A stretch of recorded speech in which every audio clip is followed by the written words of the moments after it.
Astrologer बहू। मिश्रा जी यानी पंडित जी का घर, बड़ा ही खुशहाल परिवार, आलीशान घर, बड़ा सा फैमिली बिजनेस और घर में किसी भी तरह की कोई कमी नहीं।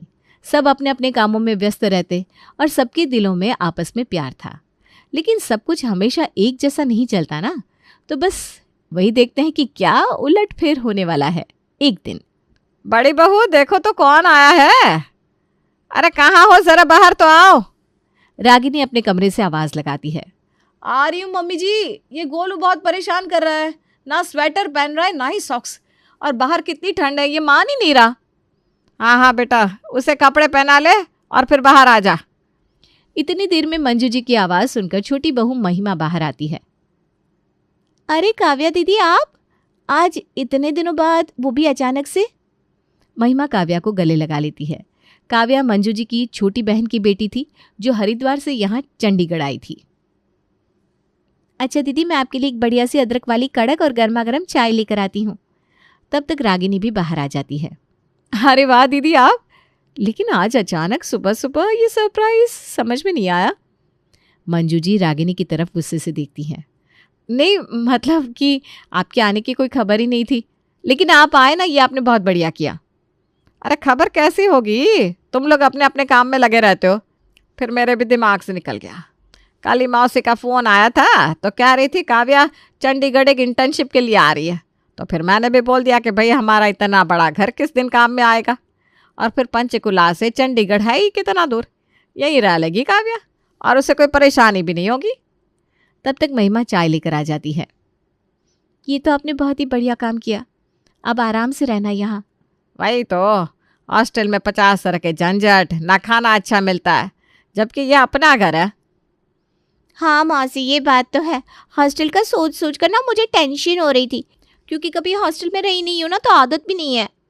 वैसे देखा जाए तो मंजू जी की दोनों बहुएं एकदम बढ़िया थी, लेकिन जहाँ एक तरफ बड़ी बहू रागिनी काम से जी चुराती थी, वहीं दूसरी तरफ छोटी बहू महिमा को चाहिए होती थी अपनी तारीफ, और अपनी तारीफ के लिए महिमा जो न कर जाए वो थोड़ा है। इसलिए महिमा सासू माँ की लाडली भी थी। अब इस ठंड में रागिनी नए मेहमान को देखकर बड़ी टेंशन में थी कि अब क्या होगा। अब उसके दिमाग में यही लगातार चल रहा था कि काव्या कितने दिन के लिए यहाँ रुकने आई है, क्योंकि अब जब घर में कोई रहने आया है तो काम तो बढ़ेगा ही, और फिर काव्या तो सुबह सुबह ऑफिस जाएगी और सुबह की ड्यूटी है जेठानी जी की। अब देखते हैं कि आगे क्या इंटरेस्टिंग होने वाला है।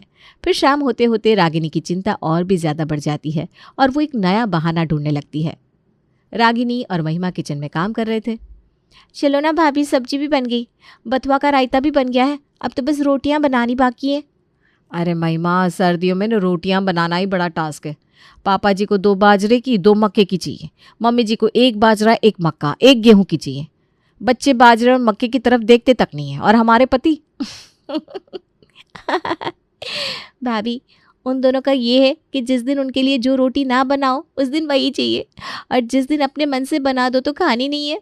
अरे वही तो, कितना झंझट है यार महिमा। भाभी आप परेशान ना हो, मैं बना लेती हूँ रोटी, आपको अगर कोई काम बाहर पड़ा है तो वो आप देख लो। ये सुनकर रागिनी मन ही मन खुश हो जाती है और चलने लगती है। तभी उसके दिमाग में एकदम से ये आता है कि भाई ये तो सही समय है, तू बस मौका देखकर चौका मार दे। नहीं नहीं महिमा, अभी रोटियां तो मैं बना दूंगी, लेकिन मैं तुमसे ना ये कहना चाह रही थी कि कल से सुबह का खाना तुम देख लोगी क्या, क्योंकि वो कल से ना काव्या दीदी को जल्दी ऑफिस जाना होगा और उसी टाइम मुझे गोलू को भी रेडी करना होता है स्कूल के लिए, मतलब अगर तुझे कोई प्रॉब्लम ना हो तो। ये कहते हुए रागिनी इसलिए डर रही थी क्योंकि उसकी कामचोरी के चलते पूरा घर अकेले महिमा पर आ जाता था। इसलिए मंजू ने डिसाइड किया था कि सुबह का खाना रागिनी और शाम का महिमा बनाएगी। अरे कोई बात नहीं भाभी, आप इतना परेशान क्यों हो रही हो, कोई नहीं, मैं कर लूँगी। लेकिन अब रागिनी को अपनी ये कामचोरी वो कहते हैं ना खुद के पैर पर कुल्हाड़ी मारना, तो बस वही कुल्हाड़ी मार लिए महिमा की प्यारी जिठानी यानी कि रागिनी ने। तो आइए देखते हैं आगे क्या होता है, क्योंकि असली कहानी तो अब शुरू होने वाली है। महिमा मोबाइल पर कोई वीडियो देख रही थी, तभी काव्या ऑफिस से आती है। क्या देख रही हो भाभी? बस दीदी कुछ नहीं, ऐसे ही कुछ एस्ट्रोलॉजी की वीडियो देख रही थी। आपको इंटरेस्ट है क्या इसमें? महिमा मन ही मन सोचती है कि वाह भाई, ये सही मौका है अपनी तारीफ करवाने का, कुछ ना कुछ तो बता ही दूंगी। हाँ दीदी, आओ आपके बारे में बताऊं। क्या भाभी, आप देख लेती हो कुंडली? अरे हाँ, क्यों नहीं। लाओ, मुझे अपनी date of birth, birth time and birth place बताओ। बस फिर क्या, काव्या अपनी डेट ऑफ बर्थ बताती है और महिमा काव्या को कुछ बातें बताती है। क्या भाभी, सच में ऐसा होने वाला है? हाँ हाँ, क्यों नहीं, बिल्कुल दीदी। फिर क्या, बस यहाँ से जो खेल शुरू होता है वो खुद महिमा ने नहीं सोचा था कि ऐसा कुछ होगा, क्योंकि इस बात को उसने बहुत हल्के में लिया था। अब काव्या ने ये बात अगले दिन ऑफिस जाकर अपने कलीग्स के साथ शेयर करी और बस फिर उसके कलीग्स उसी दिन उसके साथ घर आ जाते हैं। काव्या चहकती हुई उस दिन घर आती है और कहते हैं कि जिस चीज़ को आप शिद्दत से चाहो ना, फिर सारी कायनात भी आपको उससे मिलाने में जुट जाती है। और बस उस दिन कायनात ने भी ऐसा खेल खेला कि मंजू जी घर पर नहीं थी और उस दिन कायनात भी महिमा को फेम दिलाने के लिए पूरी शिद्दत से तैयार थी। अब तो महिमा एकदम फ्री होकर सबसे पहले खुलकर बात करती है, सबके बारे में पूरी तरह जान लेती है और फिर अपना ज्योतिष पर हाथ आजमाने लगती है। भाभी अब देखो ना, मेरी अच्छी जॉब कब लगेगी? शिवानी, आपकी अच्छी जॉब ना 6 महीने से 1 साल के बीच में लग जाएगी। सच्ची भाभी? बिल्कुल शिवानी, आपकी बहुत अच्छी जॉब लगने वाली है। भाभी आप तो मुझे बस ये बता दो कि मेरी परेशानी कब दूर होगी। हाँ हाँ, मुझे पता है, अभी अभी तुम्हारा ब्रेकअप हुआ है ना। ओह माय गॉड, भाभी आपको कैसे पता ये बात? अरे मुझे कहाँ कुछ पता है, ये तो आपके सितारे खुद कह रहे हैं, मैं नहीं कह रही हूँ। सम्यक, काव्या और शिवानी तीनों एक दूसरे की शक्ल देखने लगते हैं। तो भाभी मेरा अभी जो ब्रेकअप हुआ है उसका पैचअप कब होगा? मैं तुमको परेशान तो नहीं करना चाहती सम्यक, लेकिन अभी तुम ना उसका इंतज़ार करना छोड़ दो और अपने करियर पर ध्यान दो। अच्छा भाभी ठीक है, मैं ऐसा ही करूँगा, क्योंकि ऐसी लड़की के पीछे भागना ठीक नहीं है। अब समय होता है उनके जाने का, तो महिमा उठकर जाने लगती है। शिवानी महिमा के पास जाती है और दक्षिणा देती है, लेकिन महिमा ये देखकर चौंक जाती है। अरे नहीं नहीं, इसकी कोई ज़रूरत नहीं है। नहीं नहीं भाभी, ये तो आपको रखना ही पड़ेगा, क्योंकि मेरी मम्मी कहती है कभी भी किसी से बिना पैसे दिए भविष्य नहीं दिखवाना चाहिए, क्योंकि फिर वो बात ना सच नहीं होती। अच्छा ऐसा भी होता है क्या? अरे फिर तो तूने सही बता दिया शिवानी। ये लीजिए भाभी, मेरी तरफ से भी ये रखिए प्लीज़। अब तो महिमा पैसे देखकर एकदम खुश हो गई। तभी रागिनी भी अपने रूम से निकल कर आती है। अरे बड़ी देर से आवाज़ें आ रही थी, क्या गपशप चल रही है? कुछ नहीं भाभी, बस महिमा भाभी मेरे दोस्तों को भविष्य बता रही थी। क्या? ये बोलते बोलते रागिनी का मुंह खुला का खुला रह जाता है। वो महिमा को ऊपर से नीचे तक देखने लगती है और मन ही मन सोचती है, हाय रब्बा, अब ये सब कैसे हुआ, कब हुआ? महिमा भविष्य बताना कब से सीख गई? पैसों को देखकर महिमा के दिमाग की बत्ती जल जाती है। अरे महिमा, ये तो क्या ही हो गया यार। वैसे तुझे पंडित जी ने बचपन में बताया तो था कि लड़की तुझे अपने जीवन में पक्का फेम मिलेगा। लगता है वो समय आ गया। लेकिन यार मुझे तो कुछ ज़्यादा आता भी नहीं है। मैंने तो उनकी कुंडली के बारे में एक एप्लीकेशन से देखकर बता दिया था, और थोड़ा सा दिमाग भी तो लगाना पड़ता है। शिवानी की जॉब 1 साल में तो लगी जाएगी यार। अभी इंटर्नशिप है तो बस उसके ख़त्म होने के बाद। और सम्यक तो भूल ही गया था, उसने खुद ही मुझे बताया था अपने ब्रेकअप के बारे में। और अब उसकी नौकरी अच्छी नहीं है तो छोकरी कहाँ से आएगी रे बापा। मेहनत करनी चाहिए उसको। अच्छा है, दिमाग लगा दिया मैंने। महिमा लगातार अपने आप से बातें करती जा रही थी, तभी रोहित भी रूम में आ जाता है। अरे महिमा तुम क्या बातें कर रही हो, वो भी खुद से अकेले बैठे बैठे। महिमा जैसे एक सपने से बाहर आई। महिमा पूरी बात अपने पति को बताती है। रोहित बहुत ज़ोर ज़ोर से हंसता है। जहापना तुसी ग्रेट हो, तोहफा कबूल करो। अरे यार महिमा तुम्हारा जवाब नहीं है, लेकिन आगे से इन सब बातों का ध्यान रखना, ये सब नहीं करना है। हाँ, ये कोई मजाक नहीं है, इसके लिए बहुत साधना करनी पड़ती है। हाँ रोहित, मुझे पता है। मैंने इसलिए एक कोर्स भी ज्वाइन कर लिया है और अब मैं जल्दी ही एक बड़ी एस्ट्रोलॉजर बन जाऊंगी। महिमा मैं सच कह रहा हूँ, किसी दिन तुम फंसी ना तो मेरे से कुछ एक्सपेक्ट मत करना। अरे अभी तो मुझे जानते नहीं हो प्यारे पतिदेव। रोहित के समझाने के बाद महिमा अब कहाँ सुनने वाली थी। महिमा कुछ दिन बाद अपनी किटी पार्टी में जाती है और अब तो महिमा ने ठान लिया था कि वो फेमस होकर रहेगी। आज की पार्टी में तो सोनिया भाभी और मीनल भाभी की हो गए बल्ले बल्ले। थोड़ी देर बाद सोनिया तो सारे गेम्स जीत जाती है, लेकिन मीनल की जगह सरिता को कुछ गिफ्ट्स मिलते हैं। महिमा यार, तूने तो कहा था कि मेरी होगी बल्ले बल्ले, लेकिन मेरे को तो बस 2 ही गिफ्ट्स मिले। अब महिमा जी फंस गई चक्कर में। लेकिन ये क्या, अब एस्ट्रोलॉजर महिमा जी अपना नया कार्ड खेलती है। कुछ कर महिमा, कुछ कर, नहीं तो तेरा तो फेम बस गया काम से, अभी तो शुरू भी नहीं हुआ। अच्छा मिनल, ये बता, तेरा बर्थडे 4, 13, 22, 31 इन 4 डेट्स में से किसी दिन आता है क्या? हाँ, मेरा बर्थडे 22 मार्च को आता है, लेकिन उससे क्या हुआ? अरे यार, यही तो पूरी गड़बड़ है। तेरा जन्मांक 22 के हिसाब से 4 हुआ, जिसके कारण तेरा कारक ग्रह हुआ राहु। बस तू समझ ले भैया राहु की चाल। मिनल घबरा जाती है। मतलब मैं समझी नहीं महिमा, तू कहना क्या चाहती है? अरे बहन, तू न जाने कहाँ होती, लेकिन आज तेरे जीवन में जो भी परेशानी है उन सब का कारण राहु है। अब जब तक तू इसे स्ट्रांग नहीं करेगी तब तक तू समझ ले कि परेशानी रहेगी। तो फिर मुझे राहु स्ट्रांग करने के लिए क्या करना पड़ेगा महिमा?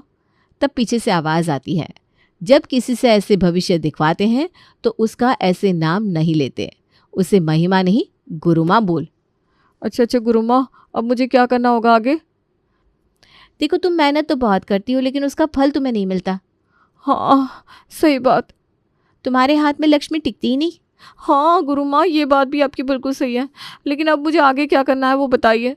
अरे ये बातें ऐसे नहीं बताई जाती, ये बातें तो तेरी कुंडली का विश्लेषण करके ही बता सकती हूँ। अच्छा महिमा, तो देख लेती है कुंडली? पीछे से फिर से आवाज़ आती है, महिमा नहीं गुरुमा। मुझे माफ़ कीजिए गुरुमा, लेकिन मैं कैसे कुंडली दिखा सकती हूँ आपको? इसके लिए तुम घर आ जाना। अब क्या, महिमा तो चली गई, लेकिन सब औरतों के दिमाग में ये सवाल छोड़ गई। कौन सा सवाल? अरे वो सवाल हम आपको खुद ही आगे बताएंगे। अब अगले दिन सुबह सुबह मिश्रा निवास के दरवाजे पर घंटी बजती है। अब इतने कड़कड़ती ठंड में इतने सुबह सुबह कौन आ गया? लोगों को भी ना किसी के यहाँ जाने का समय पता नहीं होता। जब मंजू जी दरवाज़ा खोलती है तो देखती है पड़ोसन सुषमा जी सामने खड़ी है। अरे सुषमा, तो इतने सुबह सुबह क्या हुआ? सब ठीक तो है ना? हाँ मंजू जी, सब ठीक है, लेकिन वो आपकी छोटी बहू दिखाई नहीं दे रही। अरे सुषमा, तू भी कमाल करती है। जनवरी की ठंड में सुबह के 7 बजे कोई क्या कर रहा होगा? अरे वो अभी सो। तभी पीछे से आवाज़ आती है, सो नहीं रही हूँ मम्मी जी, साधना कर रही थी।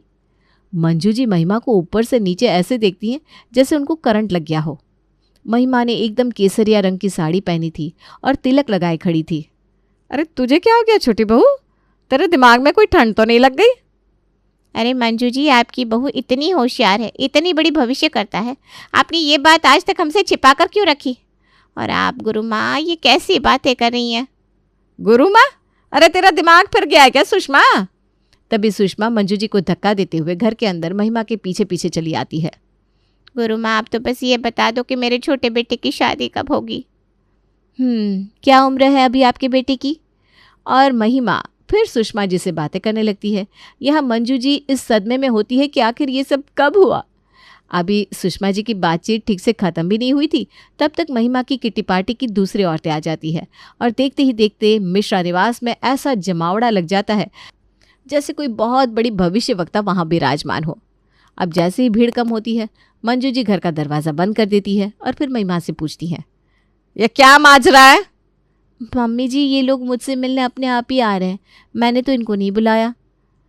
और फिर किट्टी पार्टी में हुई बात का जिक्र करती है। अरे तो ये ठीक नहीं है महिमा बहू, मैं तो तुझे इतना समझदार समझती थी और तू ये क्या हरकत कर रही है? पीछे से रागिनी ये सारी बातें सुन रही थी। अब समझ में आया मम्मी जी, अभी तक तो बस छठी बहू, अब आया ऊँट पहाड़ के नीचे। महिमा अपने कमरे में आ जाती है। महिमा ये क्या है? सुबह सुबह मुझे सब सुनाई दे रहा था यहाँ से। अरे रोहित, मुझे तो बस फेम चाहिए, और देखो मैं किसी को पागल तो नहीं बना रही हूँ। तुम्हें भी पता है कि मुझे थोड़ी बहुत तो नॉलेज है एस्ट्रोलॉजी की, और बाकी मैं अपना कॉमन सेंस यूज़ करती हूँ। अच्छा जी, अब की बार आपने कौन सा कारनामा किया, ज़रा बताना। देखो, हर इंसान को ये लगता है कि उसे अपनी मेहनत के हिसाब से फल नहीं मिल रहा। हाँ यार, ये बात तो एकदम सच है। और दूसरी ये कि हर इंसान को ये भी लगता है कि उसके पास लक्ष्मी जी आती है लेकिन ठहरती नहीं है। वाह महिमा, मान गए तुमको यार, क्या ही दिमाग पाया है तुमने। लेकिन प्लीज़ अब बंद कर दो ये सब। और तो सुनो, आगे मैंने मिनल को बताया कि उसका बर्थडे 4, 13, 22, 31 में से किसी दिन होगा। अरे मुझे तो पहले से उसका बर्थडे पता था। और रही बात राहु की, तो वो तो फिर मुझे नॉलेज है ही, क्योंकि मैं खुद जन्मांक 4 की हूँ यार। अब रोज़ शाम होते होते मिश्रा निवास में भीड़ जुटने लगती। वो जेठानी जी जिन्होंने काम चोरी के कारण सुबह से अपनी ड्यूटी शाम की करा ली थी, वो अब सबको पानी पिलाते पिलाते और बर्तन मांजते मांजते परेशान हो रही थी। अरे यार क्या नाटक है ये, अब तो ये रोज़ का हो गया है। मैं आज ही मम्मी जी से इस बारे में बात करती हूँ। रागिनी, यही सही मौका है तेरे पास। आज तक तो कभी मम्मी जी ने तेरी बात सुनी नहीं, लेकिन अब सुनेगी। रागिनी मंजू जी के पास जाती है। देख रही हो मम्मी जी, आपकी लाडली छोटी बहू ने क्या हाल कर रखा है घर का। हाँ बहू तो सही कह रही है, लेकिन मुझे खुद समझ में नहीं आ रहा कि मैं क्या करूँ। तभी दरवाजे पर गुरु माँ महिमा जी के एक और भक्त की दस्तक होती है और सामने महिमा की दोस्त मीनल होती है। गुरु माँ, महिमा, आपकी महिमा अपरंपार है। आप तो बस मुझे ये बताओ कि आपने मुझे राहु स्ट्रांग करने के लिए ये स्टोन पहनाया था, लेकिन इतने दिनों में मुझे इसका कोई असर नहीं दिख रहा। अरे बैठो बैठो मिनल जी, ज़रा आहिस्ता से बैठो, कोई बात नहीं। मैं आपको राहु के लिए बताना चाहूँगी कि आप एक बड़ा यज्ञ करा लें और आप एक उपल स्टोन भी धारण कर लें। तभी वहाँ सुषमा जी आती हैं। गुरु माँ, आपने मुझसे पूरे 51 सौ की दक्षिणा ली थी, लेकिन न तो इन 25 दिनों में मेरे बेटे के लिए कोई रिश्ता आया, ना ही मेरे बेटे की जॉब लगी। अब ये सारी बातें मंजू जी और उनकी जेठानी रागिनी बड़े ही ध्यान से सुन रही थी। हाँ जी गुरु माँ, क्या राय है आपकी इस पर? आप कुछ और आगे की भी भविष्यवाणी कर दो। महिमा सिर नीचे करके बैठ जाती है, कुछ भी नहीं बोलती। तभी रोहित भी वहाँ आ जाता है और महिमा को सबसे माफ़ी मांगने के लिए कहता है। आप लोग मुझे माफ़ कर दो, मुझे लगा था मुझे बहुत नॉलेज है, इसकी बेस पर मैं आप लोगों का भविष्य बताने लगी थी, लेकिन ये इतनी आसान विद्या नहीं है। इनके पैसे भी वापस करो महिमा। और फिर महिमा सबके पैसे भी वापस कर देती है और फिर अपनी सास और जेठानी से माफ़ी मांगती है।